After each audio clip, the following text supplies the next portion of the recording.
This Week in Microbiology is brought to you by the American Society for Microbiology at asm.org/TWiM.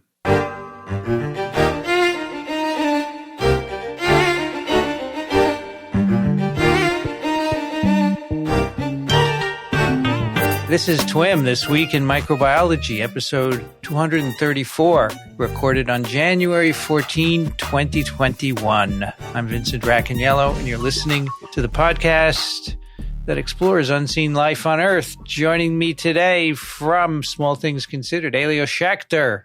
Well, hello there. Nice to see you. You too? Did you get vaccinated yet? Not yet. Next Tuesday. Hey, me too. Oh, good.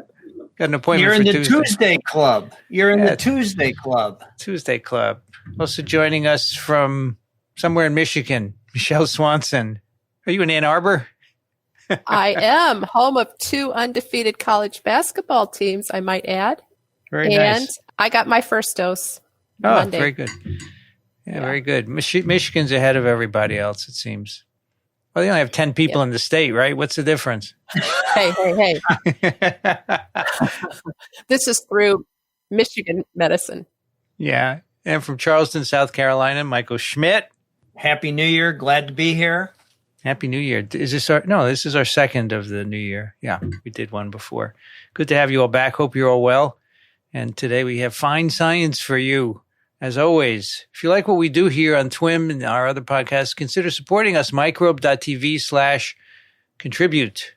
Michael, you're starting us off, right? I am indeed. Today we have a very wondrous technique that I believe that we're going to be seeing adopted from many investigators for many more studies, including those that involve the microbiome.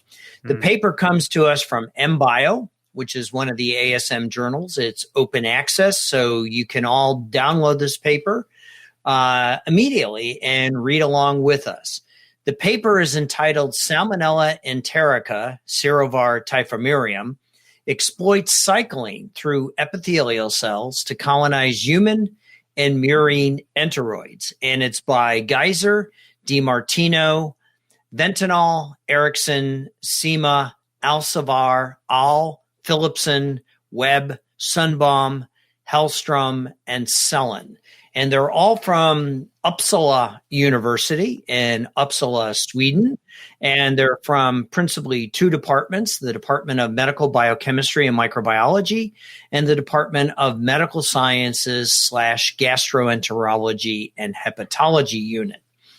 And this is a really cool paper. But first off, there's likely a word in the title that folks don't have in their scientific vocabulary. At least I didn't. And that word is enteroids. And as you might guess, they are talking about an organoid obtained from the small intestine of the host and have been used previously by investigators who are attempting to study the normal physiology of our digestive cells within the small intestine, obviously, and the efficacy of novel medical compounds. Well, this group has taken it the next step further. So in the past on TWiM, we have already covered Salmonella in great detail. And since I drew the short straw and got the snippet this week, we're not going to go into a lot of the background to save time. But I think you need to know that Salmonella and how it infects the host. Recall that this microbe is a facultative intracellular pathogen. And we know that for this and other enterobacterial pathogens, they infect the gut by a multi-step process that can result in the colonization of both the lumen, the free space in our intestine, and the mucosal epithelial cells that the authors abbreviate IEC. And due to the experimental constraints of working in animal models, it remains challenging to address how luminal and epithelium-lodged pathogen populations cross-feed each other in vivo. Enter the enteroids. It sounds like a science fiction story, but these are actually cultured 3-dimensional miniature intestinal organs with a single layer of primary intestinal epithelial cells, the so-called IECs that the authors abbreviate them as, surrounding a central lumen.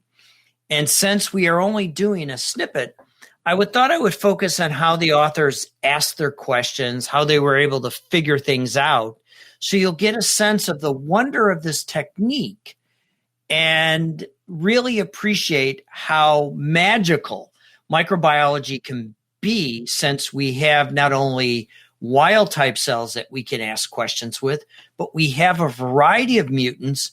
And then, of course, we have reporter molecules.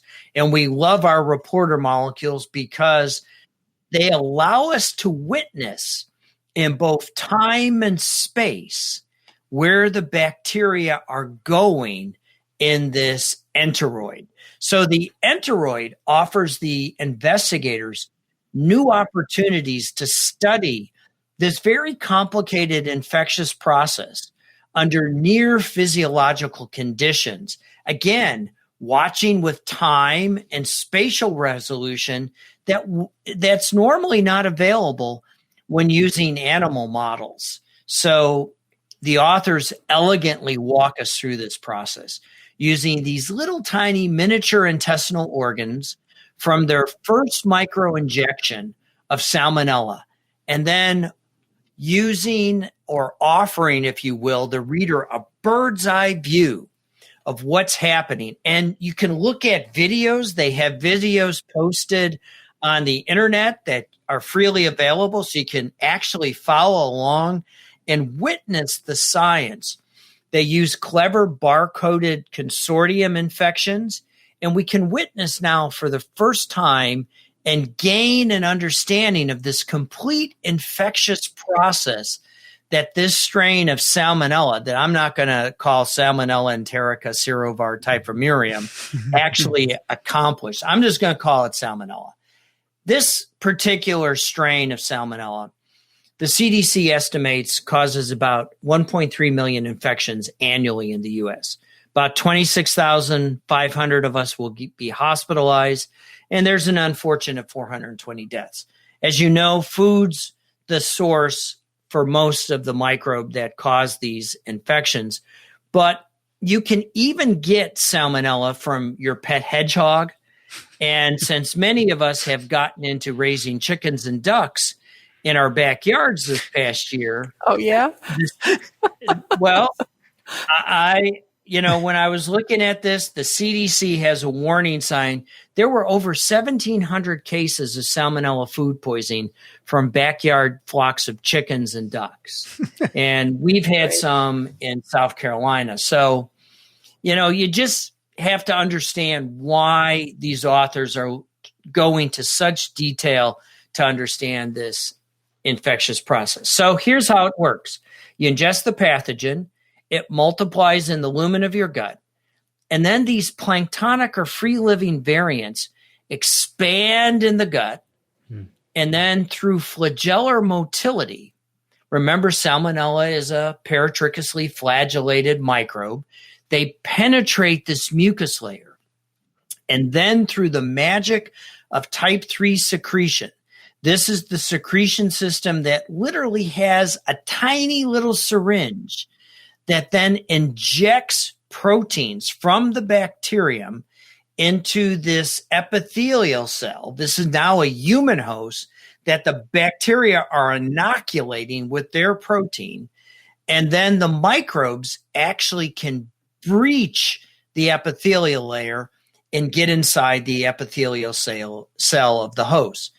And recall that the genes for the type 3 secretion system are found on pathogenicity islands. And that's what's responsible for the encoding of the molecular syringe, as well as the virulence factors that are being injected into the host cell. So borrowing from one of Elio's famous lines, so what's the story of the paper? Well, simply, the authors validated that microinjection of human and murine enteroids with a fluorescently tagged version of Salmonella could serve as a 3D infection model, enabling them to watch in time and space what the microbe is actually doing in the enteroid. So now this means that they could trace the trafficking from the lumen and then watch the Salmonella lodge in the intestinal epithelial cells across a typical infection cycle. And here's the magic. They use time-lapse microscopy. And this offers the observer a glimpse into the wondrous physiology of Salmonella. You really appreciate the significance of type 3 pathogenicity, type 3 secretion and pathogenicity islands, and how expression of pathogenicity islands can really alter the course of the infection. And what they simply learned is that flagellar motility is one of the main contributors in facilitating the breaching of the epithelial layer. And remember, in our gut, there's about a 50 micron demilitarized zone of mucus. So the microbe has to swim through this mucosal snot layer in order to get to the epithelial layer. So it's a jungle. It's a jungle in there. It is. It really, and remember, when bacteria are swimming in water, it's the equivalent of you and I swimming in corn syrup. And so mucus is even more viscous than water. So it really takes a heroic effort for that microbe to corkscrew through the snot, if you will, in order to get in. So in their first experiment, they take us through and they establish that when they micro-inject, and you literally can watch this process, the micro-injection recapitulates the key steps of the early Salmonella infection cycle. And remember, it multiplies in the lumen and then it invades the intestinal cells. So they show us the steps, and this is beautifully illustrated. If you only look at one figure, look at their first one and follow it along, and you can literally witness. They do stop motion photography, and they grab an image and they put that in the figure. But you can actually follow along in the video, and they give you a link. This paper is rich. They chock-a-block it full with supplemental figures to convince you of what you're seeing is real. They used a wild-type variant of Salmonella that was expressing the M. cherry protein, which recall is a monomeric red fluorescent protein from the sea anemone rather than the jellyfish. And they can watch this via, again, this time lapse. What they show in both the movie and in figure form is pretty cool. That the Salmonella is able to maintain flagellar motility in both a mouse and human model or enteroid, and they reach the epithelial surface within seconds after injection. And they then engage in near surface swimming. This is a big deal because following injection, the authors observe, and you can track along with them, a gradual increase in the number of fluorescent bacteria in the enteroid lumen, highlighting luminal replication over several hours post-injection.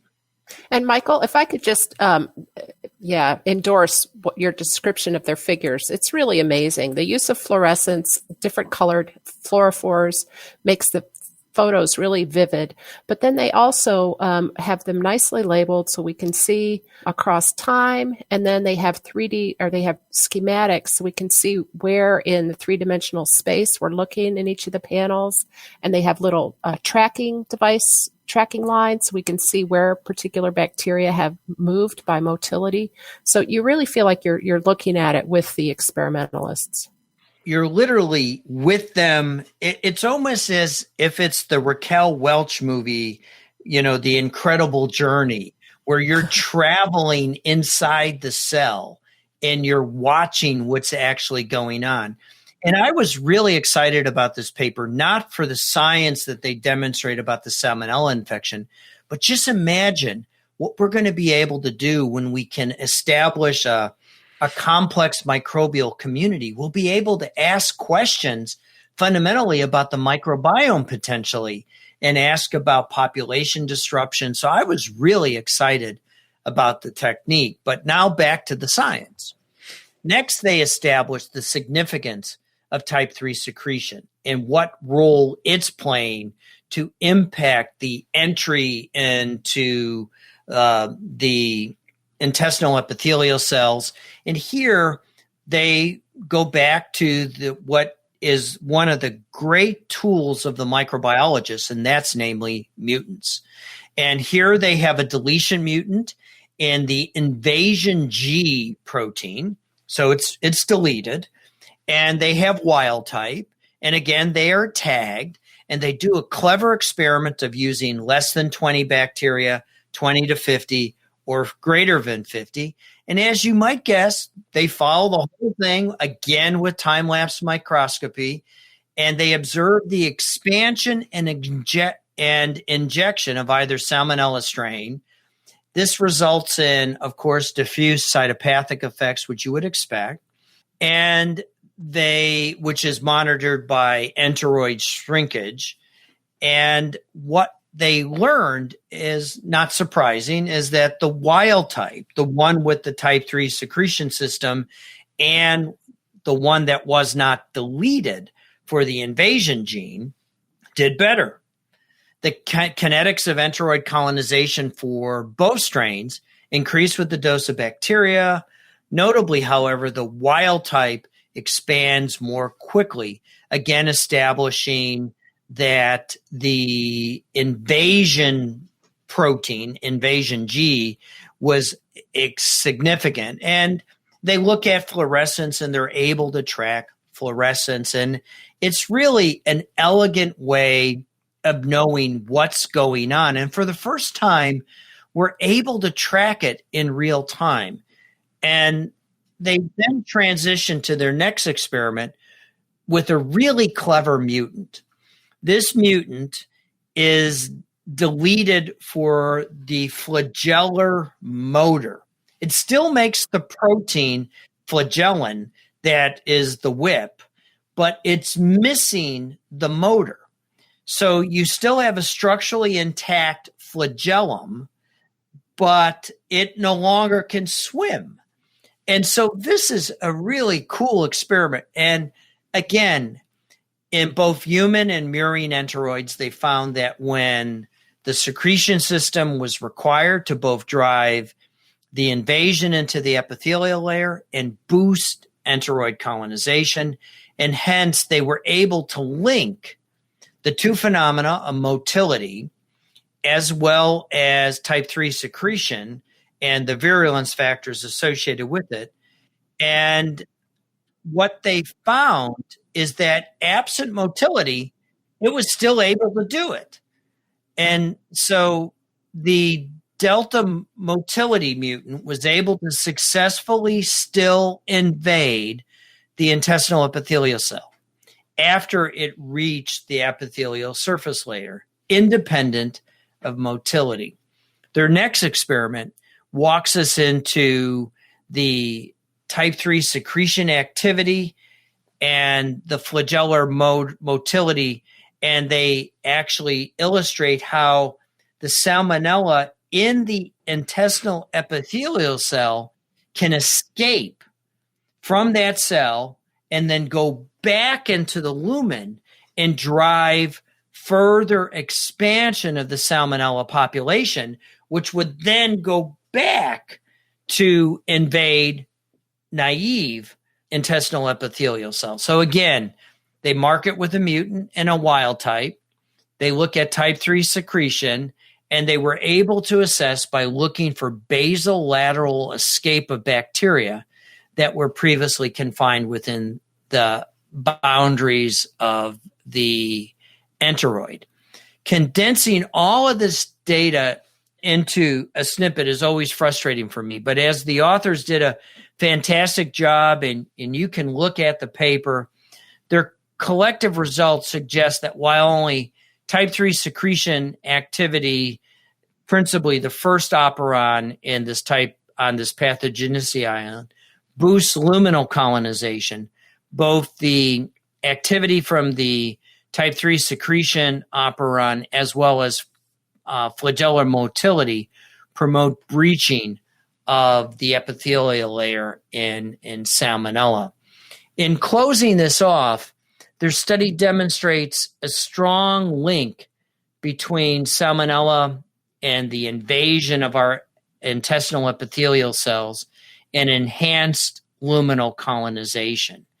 And luminal reentry of live Salmonella from dying intestinal epithelial cells has been already suggested by others.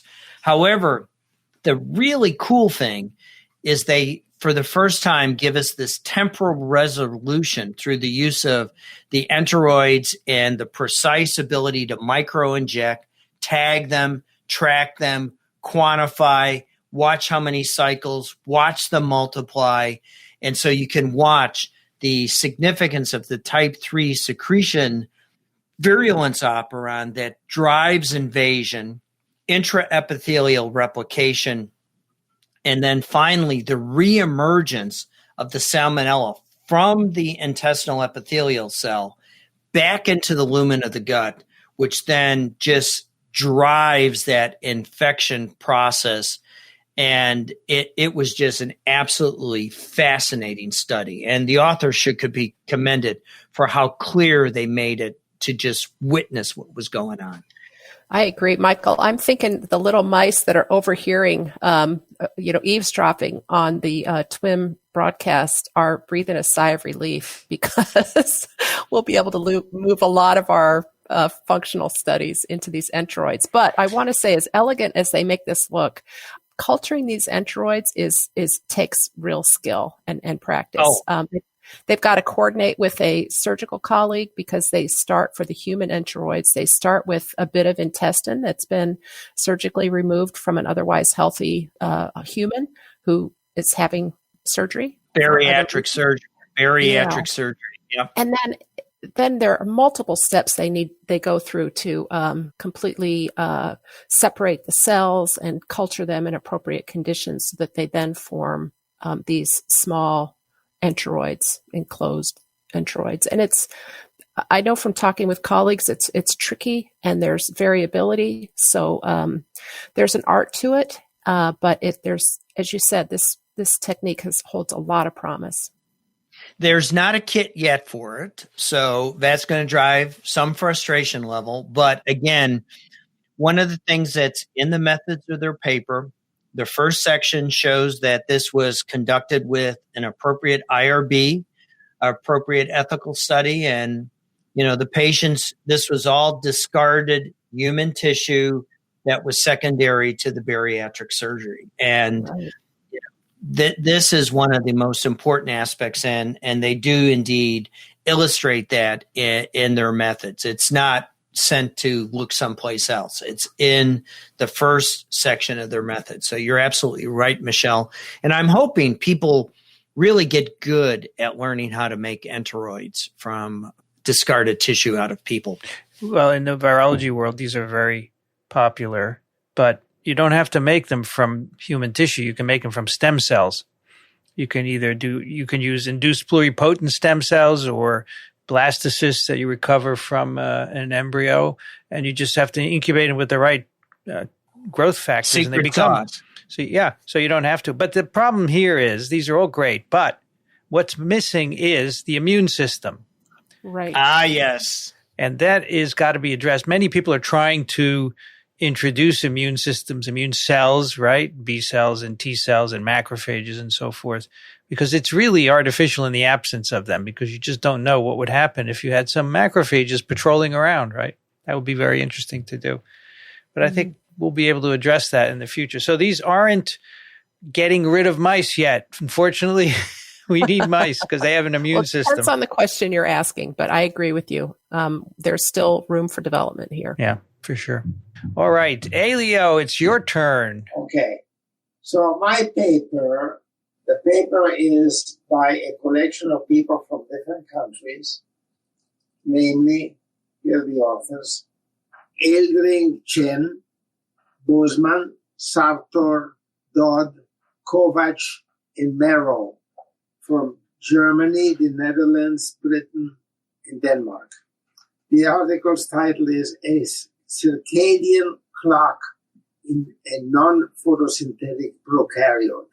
So this is about the circadian rhythm. Circadian rhythms, to generalize a little bit for a second, are a property of essentially all living things, and an important property it is because it allows the organism to respond to rhythms in nature. For instance, the day-night rhythm. This is why we sleep at night and generally don't sleep during the day, at least not much. So the question is, do they exist in bacteria? They exist in everything else, plants, animals, humans, whatever. So the answer is yes, it's been known for some time that certain cyanobacteria are photosynthetic bacteria, namely one called Synechococcus, possesses a circadian rhythm. Circadian, by the way, means circadian. That is almost a day. The clock is never precisely 24 hours, but it's almost 24 hours. That's the rule. So now, in bacteria, they affect, in Synechococcus, it's been known for some time, the circadian rhythm affects gene expression, oxygen uptake, synthesis of polysaccharides, etc., carbohydrates. Now, there is a problem. If you're photosynthetic, you're also at the same time a nitrogen fixer. That is, you take nitrogen from the air and convert it into amino acids. However, the enzyme that does that is called nitrogenase, and it's very sensitive to oxygen. So now what happens is that if you photosynthesize, you produce oxygen. If you want to fix nitrogen at the same time, you can't. Now, this is cleverly done in Anabina, which are filamentous cyanobacteria, because they have two different kinds of cells. That is, they have cells called heterocysts, which carry out nitrogen fixation, and the rest of them carry out photosynthesis. So they're separate, that's fine. However, in Synechococcus, there is no such a division, there's only one kind of cell. So how do they do it? Well, they do it by using a circadian clock. That is, they photosynthesize during the day and fix nitrogen at night. So this is a classical circadian rhythm. You with me? Yep. Okay. Yep. Very good. So now, I have to, before I go into the paper, let me still stay with a phenomenal story, which has to do with the Synechococcus. The story is that there's a whole bunch of proteins involved in this. 3 of them, which are called KAI-A, KAI-B, and KAI-C, are involved in the cycle. K means cycle in Japanese. They are part of the central timing mechanism. Now, the way they work is they phosphorylate one another. So there's a series of phosphorylation and therefore dephosphorylation, which has a 21-hour cycle at 30 degrees. The amazing thing, and this is really mind-boggling, this is old, this is not a new finding. If you purify these 3 enzymes, KI1, KIA, KIB, and KIC, you mix it in a test tube. They work in a test tube, and in a test tube, they phosphorylate and dephosphorylate with a rhythm of 24 hours. Wow. Wow is right. This is incredible. Amazing What kind of engineering. biochemistry is that? What kind of biochemistry is that? Yeah. An enzyme that works over 21 hours. Ever heard of that? They work in seconds, right? We hope. We hope, right. So this is quite a story. So there is something to the circadian rhythm in bacteria, and this is great news. Great stuff. However, it's not great news. It's been known for some time. However, the question was, do only photosynthetic bacteria like cyanobacteria, are they only they equipped with a circadian rhythm, or do other bacteria have it as well? So the new report, the paper that I'm discussing, talks about finding a circadian clock in Bacillus subtilis. Mm-hmm. Now, Bacillus subtilis is second to E. coli in being a lab rat. And a soil dweller. A soil dweller, but also a lab dweller, because it's used by many people to do basic experiments. So it's very well known. A lot is known. I suspect that there's almost as much known about this subtilis as about E. coli. So this is not, but what is not known is that they carry out circadian. They have a circadian clock. They have a circadian rhythm. So how did they find this?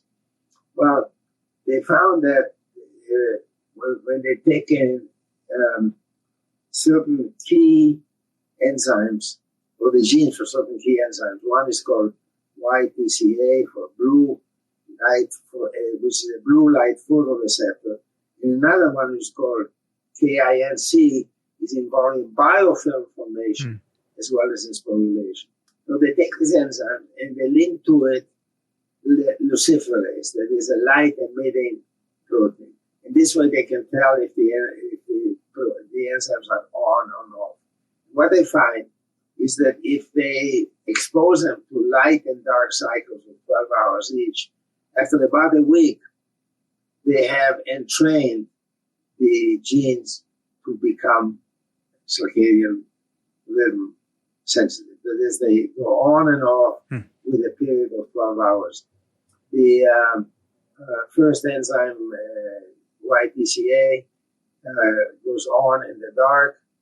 If you reverse the cycle, then you reverse the activity.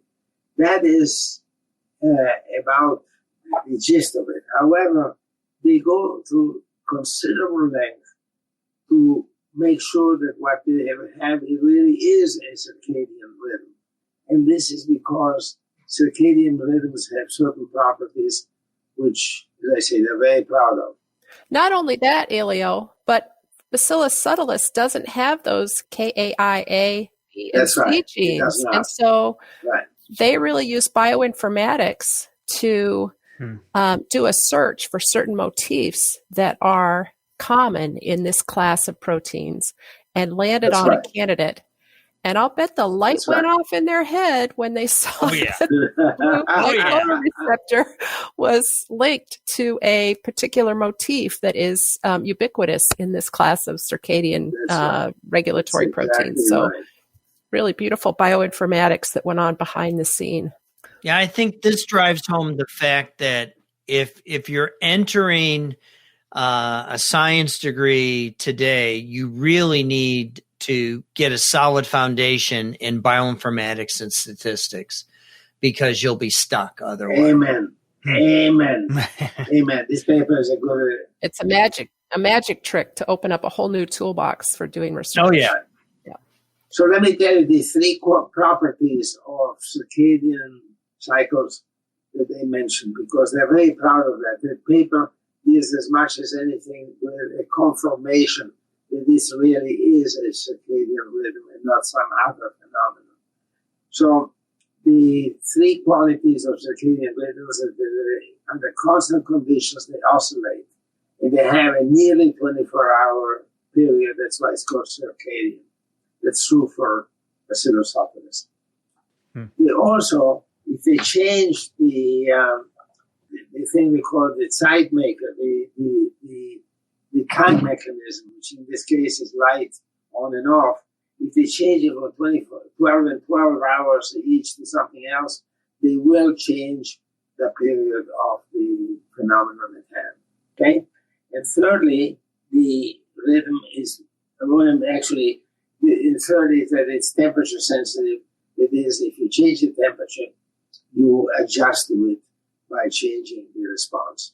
Those are three qualities which are, the reason they mention is because there is a literature of bacteria maybe having circadian rhythms, but they think that they have not fulfilled all the criteria. That's about it. If I could just add something about the temperature, they found that pathway operates independently of the time sensing.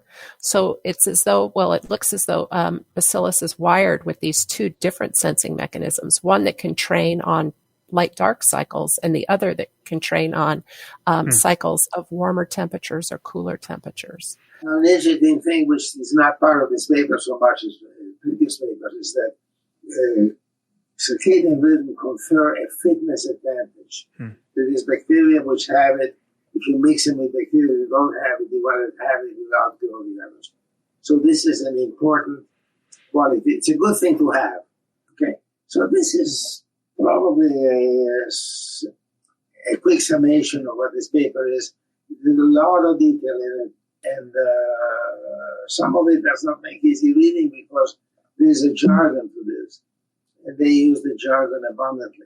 So, Elio, it was previously assumed that bacteria do not have circadian clocks? Before, well, other than photosynthetic cyanobacteria. Okay. So if you read the literature carefully, there were plenty of hints that Pseudomonas could do it and other bacteria could do it.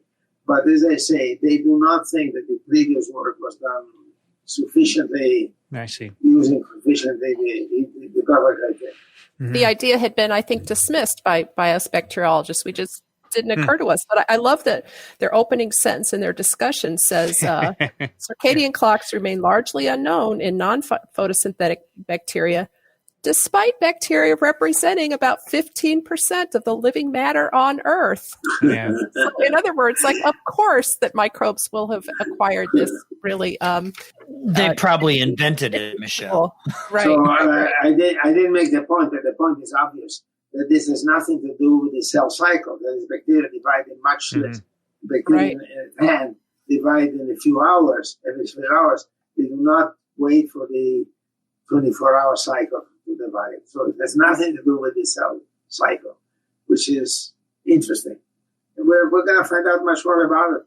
We don't really know what the fitness advantage is yet, but they did have one clue. I think when they were studying the light sensitive switch and in training the culture to light, they found that the bacteria would form a mat, a biofilm mat that would float to the top of their the water-air interface, which is kind of pleasing if you think that the bacteria benefit from maybe the higher temperatures and maybe the oxygen that's up at the top. Probably the oxygen. The oxygen probably, yeah. Gives them a burst of energy because they're able to get more ATP out of the carbon that they're burning at that point in time. And then they're able to save that energy or reducing power to make more bacteria. So that's likely the fitness advantage of the circadian clock, is if it allows them to move up, they generate more energy, they get a burst of reproduction. And it, you know, at the end of the day, everything in the microbial world is about what fitness advantage does it confer to the microbe. Right. Well, they certainly deal with it in this paper, so this is not actually the fitness experiment was done earlier, but they certainly mentioned this. So this is a nice paper. It's a surprise, and it's a surprise, but actually it fills a gap that we had where we might have thought that this is the case, but it needs proof. So they that's what they provide us with. Elio, you think it should be possible to experimentally disrupt these clocks, right? Sure. And see, Sure. And I would bet, but they do. And I would bet in the lab, culture broth, it doesn't matter, but if you put it in the environment, it would matter, right? That's right. Exactly. Do you think they'll do these experiments at some point? Yes, they will. I'm sure they will. Okay. This is a very active group, and they're very excited about their finding. Sometimes when you read a paper, you can feel the excitement of the author. I also appreciated that the authors acknowledged the Bacillus subtilis field that has just amassed a huge amount of information about metabolism, regulatory control, the life cycle. So it's a really wonderful experimental system now to start to study circadian rhythm regulation and its fitness advantages. I have a affinity for B. subtilis. My wife did her PhD thesis on it. No, very good. No, we should have had her on. We should have had her on. Well, she worked on bacteriophages of B. subtilis, so Okay. she wouldn't know anything about this. All right, thank you, Elio. My pleasure. Cool paper. We have an email about a paper that Michele discussed, so I would like to ask Michele to read the email. Is that okay with you, Michele? I'd be happy to. And to set this up, TWiM 232, we discussed a paper about highly conductive microbial nanowires. And some of the work was from a person who trained with Derek Lovely, who we cited during our podcast. And he wrote to say he really enjoyed our recent podcasts on microbial nanowires. Near the end, we had discussed when the protein nanowires harvested from microbes might actually find their way into practical applications.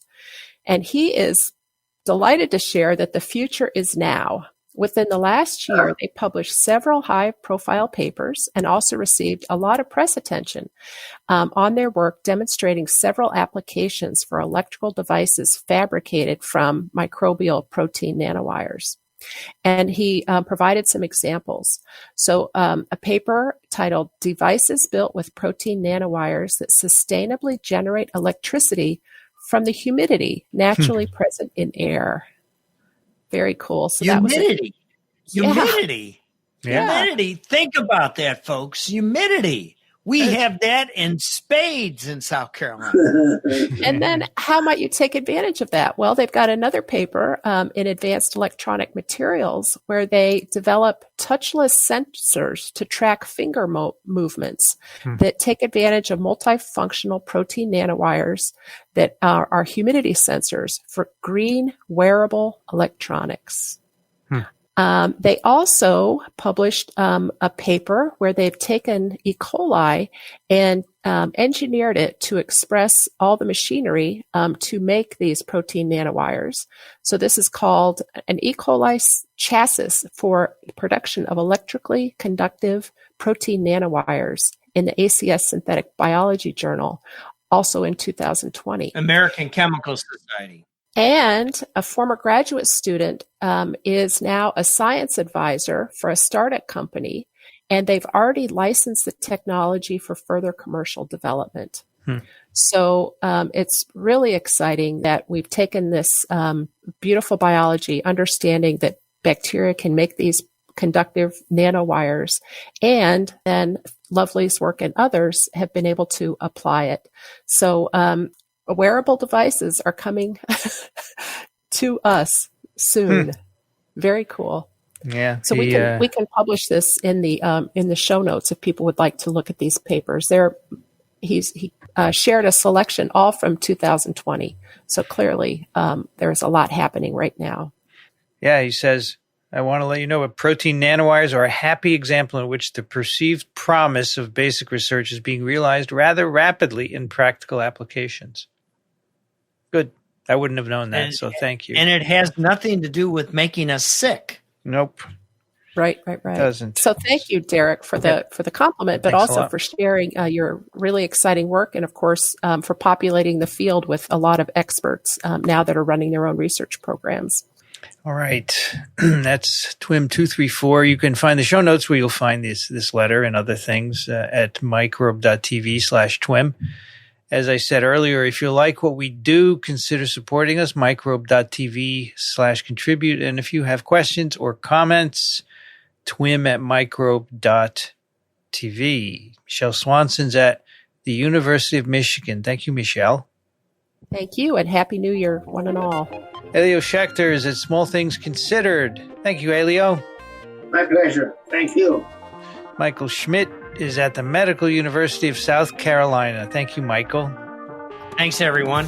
I'm Vincent Racaniello. You can find me at virology.blog. I'd like to thank the American Society for Microbiology for their support of TWiM and Ronald Jenkins for the music. This episode of TWiM was edited by Ray Ortega.